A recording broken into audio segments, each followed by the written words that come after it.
Hello. Bonsoir. Je suis un peu perdu. Hein. Je suis ici, à Kigali. Je suis du Tchad. Hein. Et vous savez où est le Tchad, n'est-ce pas? La capitale de mon pays s'appelle N'Djamena. Et là, je suis à Kigali et on me dit qu'il y a un quartier qui s'appelle N'Djamena. Je cherche à savoir pourquoi. Mais pourquoi appelle-t-on ce quartier N'Djamena? Vous ne savez pas? Faites un petit effort. C'est peut-être caché là, dans le petit coin du cerveau. Vous ne savez pas? Mais vous savez que la capitale du Tchad, c'est N'Djamena. Ok.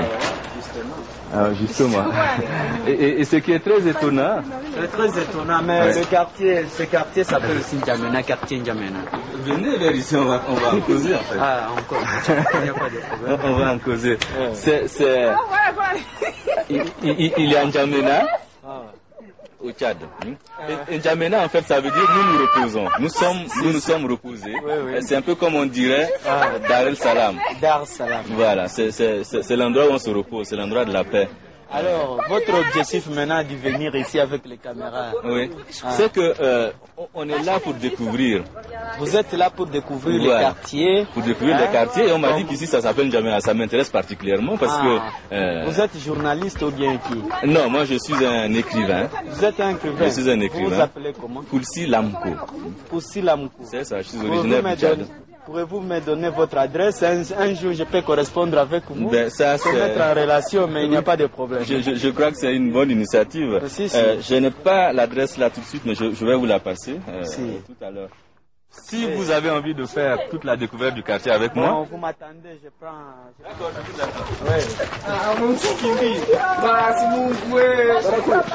tu m'accueilles dans ton quartier? Dans mon quartier. Donc c'est toi qui connais le chemin? Moi, je suis étranger. Tu es étranger ici? Moi, je suis zaïrois, mais j'ai vu longtemps dans ce quartier, je sais partout. En fait, je pense que là où on est, c'est chez soi, on est africain. Si. Voilà. Ça peut me causer des problèmes comme si je suis étranger. On peut dire que Congolais, alors vous savez qu'à ce jour il y a la guerre chez nous avec les gens. Tu as peur? Non, pas du tout. Hein. Si j'avais peur, je ne devrais pas être ici. C'est ça le quartier N'Djamena. Oui.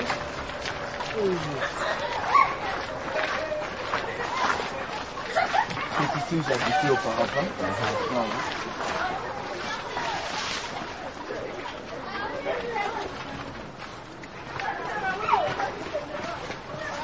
Je crois que j'ai envie de lire ce texte, je ne sais pas ce que ça peut donner, mais je vais m'arrêter pour lire ce bout de texte là quand même. Aïe, encore un moustique, normal avec ces poubelles qu'on vient de verser juste à notre nez. Frangin, il faut que je te prévienne.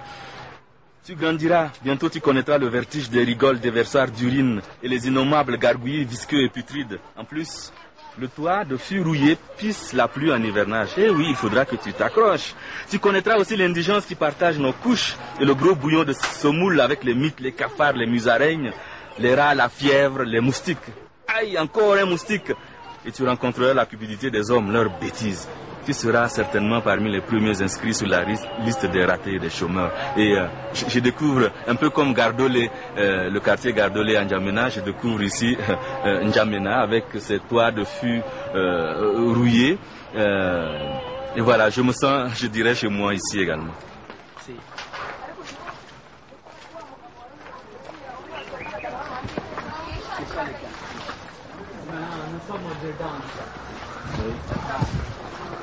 Nous sommes au-dedans du quartier. Oui. Partout ici, ça s'appelle N'Djamena. C'est là où j'habitais. C'est là où tu habitais? Oui. Et tu as passé combien de temps ici? 1 an et 2 mois. 1 an et 2 mois ici. Okay. Ce sont des petits marchés. Bon, on ne dit pas que du marché. Oui. Ce n'est pas du marché. Mais alors, je me suis fait dire qu'à N'Djamena ici, on peut manger pour $10 comme on peut également manger pour 100 francs rwandais. Ouais. Et, 10 dollars. Oui, enfin, je ne sais pas si c'est pour rigoler, mais... Oui, ici avec 10 dollars, pouvez-vous manger quand même quelque chose. Quelque chose de... Après 2 jours, 3 jours comme ça. Ah bon, ok.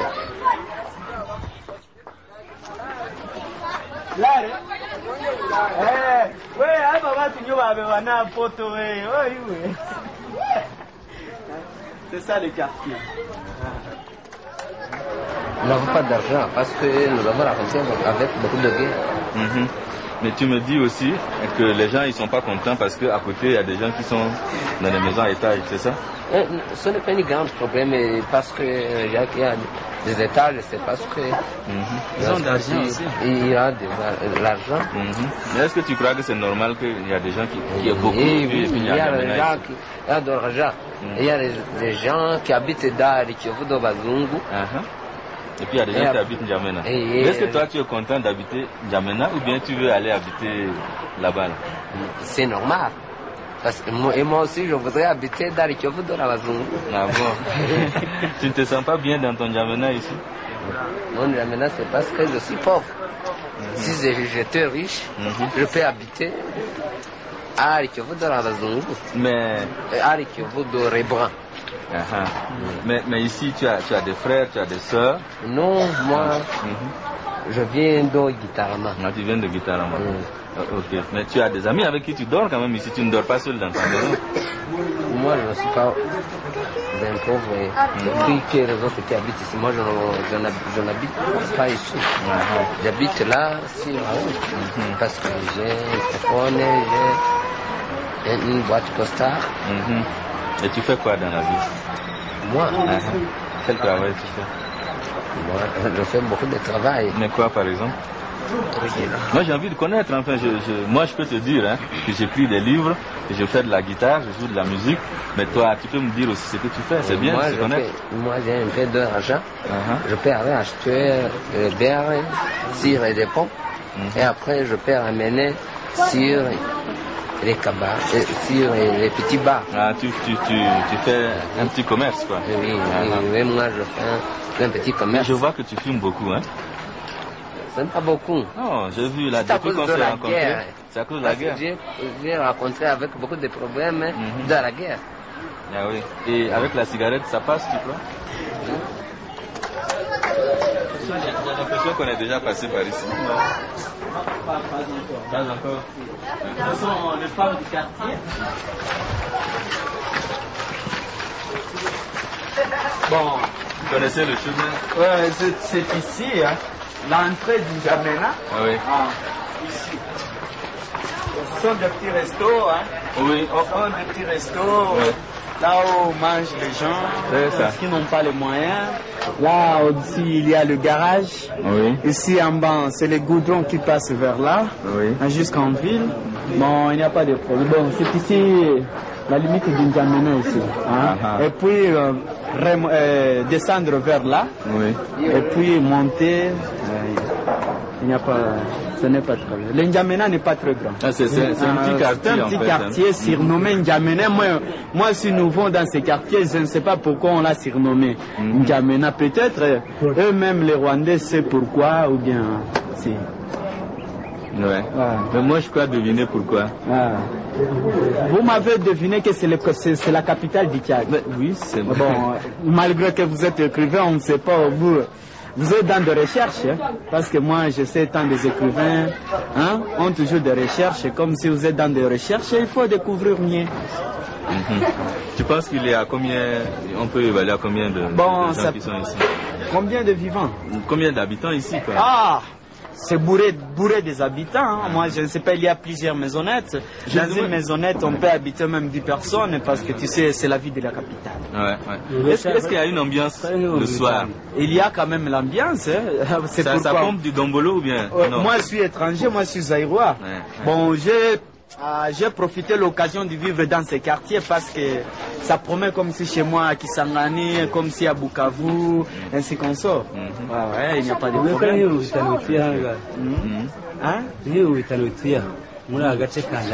Combien?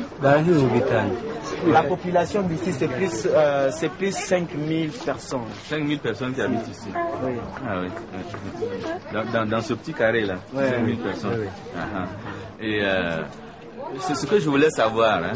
Le soir, les gens dorment tout ou bien il y a une ambiance? Bon, il y a le militaire qui entre contrôler, hein, oui. mais on dort jusqu'à même à 1h du matin. Il n'y a pas de dérangement. Et on peut boire la primousse, on peut boire la primousse. Il y a plusieurs places. Ouais. Par exemple, ici, là où vous aviez trouvé la fille, ainsi qu'à côté là, hein, chez Maman Mourebgaïr, ainsi que chez l'autre chef de zone. Bon, il n'y a pas de problème, c'est le problème sécuritaire.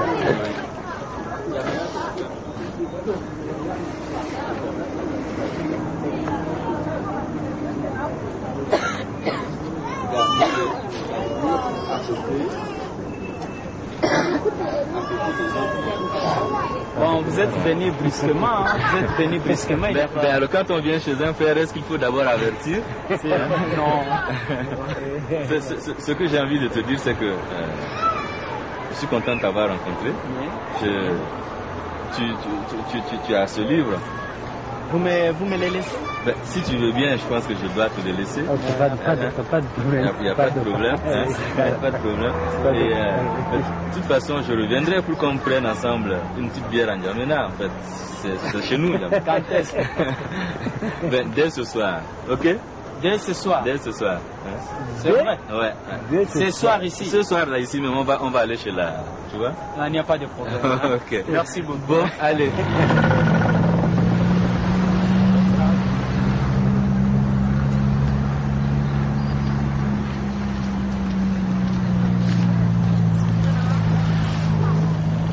Nous sommes revenus goûter à l'ambiance des nuits chaudes de N'Djamena.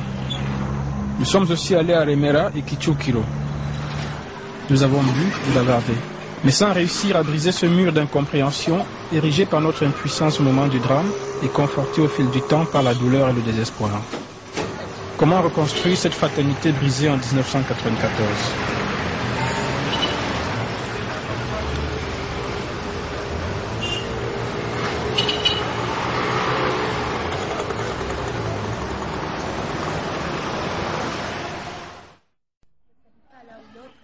Quelques jours plus tard, nous sommes revenus à l'école sociale de Byumba. C'était la préparation des examens de fin d'année et les élèves avec qui nous avions rendez-vous étaient introuvables. Finalement, la direction de l'école nous en a proposé d'autres. C'est ainsi que nous avons fait la connaissance de Martine, Christine et Flora. Est-ce que vous étiez là au Rwanda au moment des événements de 1994? Oui. Moi non. Toi, tu n'étais pas. Tu étais où? Au Burundi. Au Burundi. D'accord. Et comment ça s'est passé pour chacune de vous? Toi, c'était la première fois alors que tu rentrais au Rwanda. Tu peux nous raconter un peu? Tu connaissais pas du tout le Rwanda? Non. Je connaissais de nom. Je savais que c'est mon pays depuis mon enfance. Parce que ce qui nous a amené à être toujours conscients de ça, c'était surtout que on distingue le Rwandais et le Burundais sur beaucoup de points. Ah bon? Oui, là. Surtout au niveau de l'école. Parce que vous voyez qu'un enfant, plus de temps qu'il passe, c'est à l'école. Alors à l'école, nous étions toujours distingués. Parce que quand on disait, les étrangers, levez-vous. Les Aïrouans ne se levaient pas, les Tanzaniens non plus, mais c'était les Rwandais. Oui. Parce que c'était les Rwandais qui étaient reconnus comme les réfugiés, d'autres c'était venus vivre là comme ça. Ils pouvaient un peu être burundais, mais les Rwandais, je ne sais pas. On aime dire qu'ils se ressemblent avec les Burundais, même si ce n'est pas vrai. Quand vous avez l'expérience des deux populations, vous pouvez les distinguer. Oui. Les noms aussi, oui. Il y avait des noms qui étaient vraiment différents. Donc tu en as souffert?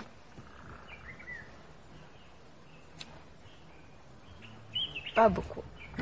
Parce que, oui, j'en souffrais.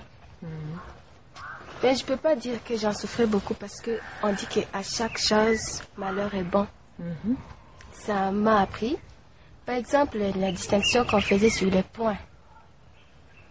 dépend de l'école. Par exemple, si les Burundais, en 6e primaire, c'est là que ça commençait à être dur. Parce qu'on pouvait, pour l'examen national, on pouvait prendre 50% pour les... Si c'était par exemple 50% pour les Burundais, ou si c'était 70%. Donc il y a des points sur lesquels donc, je ne pouvais pas souffrir parce que c'est difficile de réaliser ça. Parce que si vous ne réalisez pas que ça vous apprend, vous souffrez.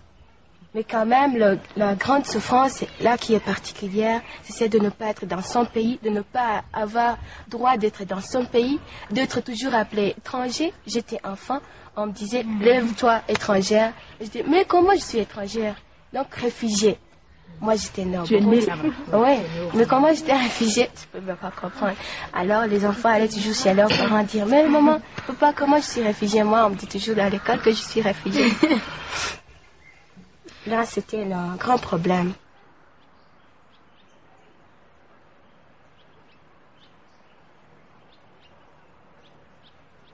Quand je suis rentrée, je croyais que c'était un paradis, mon pays.